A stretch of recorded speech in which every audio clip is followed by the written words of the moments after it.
চট্টগ্রাম কর্ণফুলী নদীর মোহনায় অনুষ্ঠিত হলো নৌবাহিনীর বার্ষিক সমুদ্র মহড়া। আজ সকালে মহড়ার অংশ হিসেবে যুদ্ধজাহাজ থেকে পরীক্ষামূলকভাবে নিক্ষেপ করা হয়েছে একটি আধুনিক মিসাইল। প্রতি বছর এই মহড়া অনুষ্ঠিত হলেও এবারের আয়োজককে বলা হয়েছে নৌবাহিনীর ইতিহাসের সবচেয়ে প্রযুক্তি নির্ভর ও কৌশলগতভাবে গুরুত্বপূর্ণ মহড়া।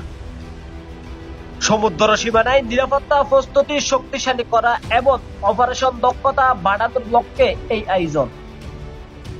সকাল 9:30টার দিকে কর্ণফুলী নদীর মোহনা এলাকায় নৌবাহিনীর একটি অত্যাধুনিক জাহাজ থেকে পরীক্ষামূলকভাবে মিসাইলটি নিক্ষেপ করা হয়। নিক্ষেপের মুহূর্তে জাহাজের ডেক জুড়ে সতর্ক সংকেত বাজানো হয় এবং নির্ধারিত নিরাপত্তা বলও নিশ্চিত করা হয়। মিসাইলটি উচ্চ গতিতে নির্দিষ্ট টার্গেটের দিকে ধাবিত হয়ে সফলভাবে লক্ষ্যভেদ করে। নৌবাহিনীর উচ্চপদস্থ কর্মকর্তারা জানিয়েছেন, এই সফল পরীক্ষা প্রমাণ করে সমুদ্র প্রতিরক্ষায় বাংলাদেশের ক্ষমতা আগের তুলনায় আরো উন্নত হয়েছে।